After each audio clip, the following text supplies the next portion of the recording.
Since we're at the end of the year, I decided to flip this week's Q&A. So instead of answering someone else's question, I asked myself a question.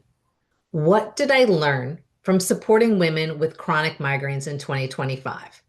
Now, after working with women for so many years, you kind of would think that nothing would surprise me, but this year taught me something really powerful, some really powerful lessons, humbling, eye-opening, and honestly, some really beautiful lessons. So today, I want to share the biggest things that I learned because they're shaping how I'm going into 2026. So, lesson number one, women aren't just battling pain, they're battling fear. This year really reminded me of something that I've kind of forgotten over the years. Most women with migraines, they aren't just exhausted from the pain, they're exhausted from the fear that nothing will ever work. Fear that they'll get their hopes up again. Fear that they'll be disappointed again. Fear that they're going to trust the wrong person. Fear that this really is their life now. And fear of wasting time, money, or emotional energy. One woman actually told me this year, Debbie, I want to believe you. I'm just scared to get hurt again. And it really hit me hard because I used to be her. I remember what it felt like to try everything only to end up back in the same place. And it reminded me that trust isn't automatic. It's something that I have to earn with every woman who comes through my door. And I get it. It's just, I get to see every single day women transform and actually find their migraine freedom. So it's hard for me to remember that not everyone is at the end. Everyone's starting at the beginning and they don't know what that end result is going to look like for them. So, of course, there's fear. Lesson number two, I sometimes forget how heavy that daily pain really is. And this is something else that I relearned this year. I sometimes forget how hard it is to do daily life when your head is screaming. Because when you've been migraine free for 10 plus years, you kind of forget the weight of it. That weight of trying to make dinner while you're nauseous, or sitting through a meeting when your vision is blurred, or pretending that you're fine so family doesn't worry, or just holding your breath, hoping that the migraine doesn't show up, and then missing events, moments, conversations, life. I'm very grateful that I no longer have to live that way. But this year reminded me that I can't take that for granted. It made me slow down, listen deeper, and remember exactly what women are carrying every single day. It's kind of like having, how when you get a cold or you're sick and you feel horrible, and then all of a sudden when you start feeling better, it's like this massive euphoric feeling, and you're like, oh my goodness, this is such an amazing feeling. You almost forget what it feels like to feel good when you're sick. And then you're super excited when you feel great. Well, after a long period of time, you forget that feeling great is great, right? It's just an everyday thing, it's an automatic. And that's kind of how I was with migraines because I wasn't in the thick of the migraines. So I forgot what that was like. Lesson number three, we still live in a world that teaches women to depend on medication alone. And this is a huge, big lesson from 2025. We are still not educating women properly about their health. And so many women, they still believe medication is the whole answer. Not because they're wrong, but because they're told that everywhere they look.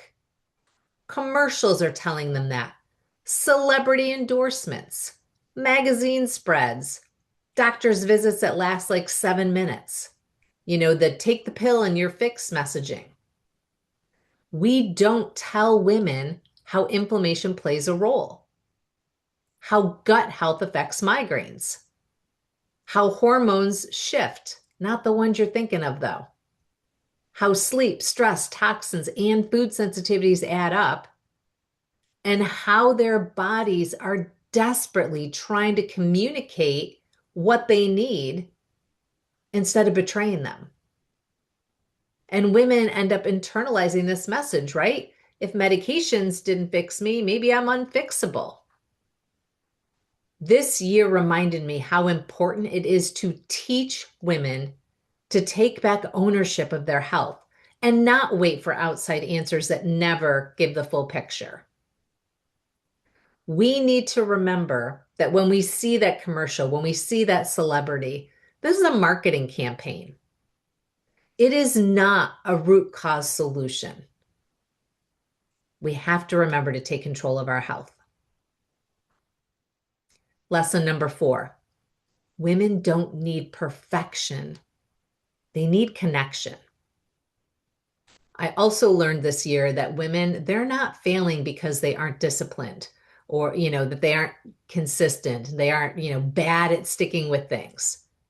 What they really need is support, connection, accountability, someone who understands what migraines do to your whole life, a plan that doesn't feel overwhelming, a place to ask questions, and a place where they don't feel alone. When women show up in community, on calls, on check-ins, in small steps, everything shifts. This year reminded me connection beats perfection every single time. How many times do you say to yourself, oh, I'm going to start the workout January 1 when I have more time so I can do it perfectly 5 days a week? Or I'm going to start the diet after the holidays because then I know I can really do it perfect.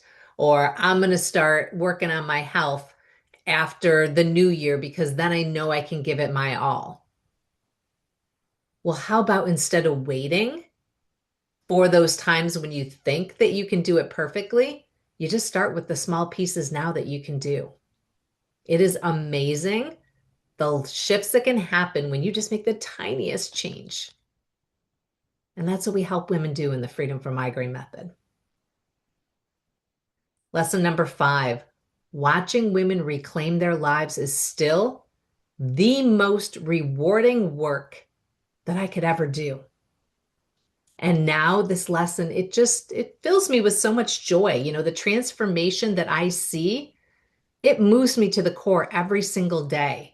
Because this year, I saw women go from 30, 31 migraines a month down to 2 or 3.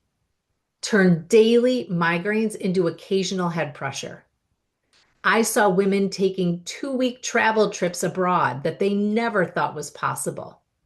I saw them return to hobbies they love, like belly dancing and going, in painting and hiking. I saw women stop fearing the next attack, reconnect with their family, return to work without panic, and get their energy and confidence back. One of the women who graduated the Freedom from Migraine method actually told me, I didn't just stop migraines, I got me back.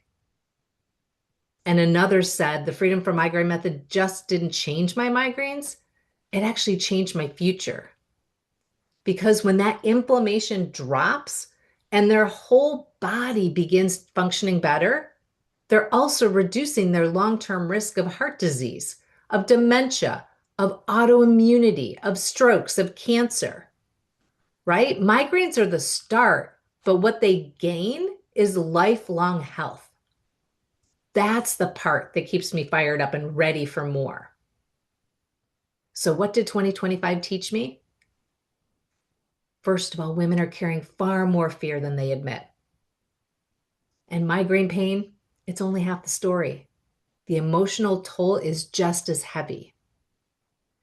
And we still have a long way to go in educating women about their health. And the support and the connection, they matter more than perfection. Watching women reclaim their lives will never stop being the most meaningful work in my life. And migraine freedom, it's a gift. And 2025 made that clearer than ever. And I cannot wait to share even more with women in 2026.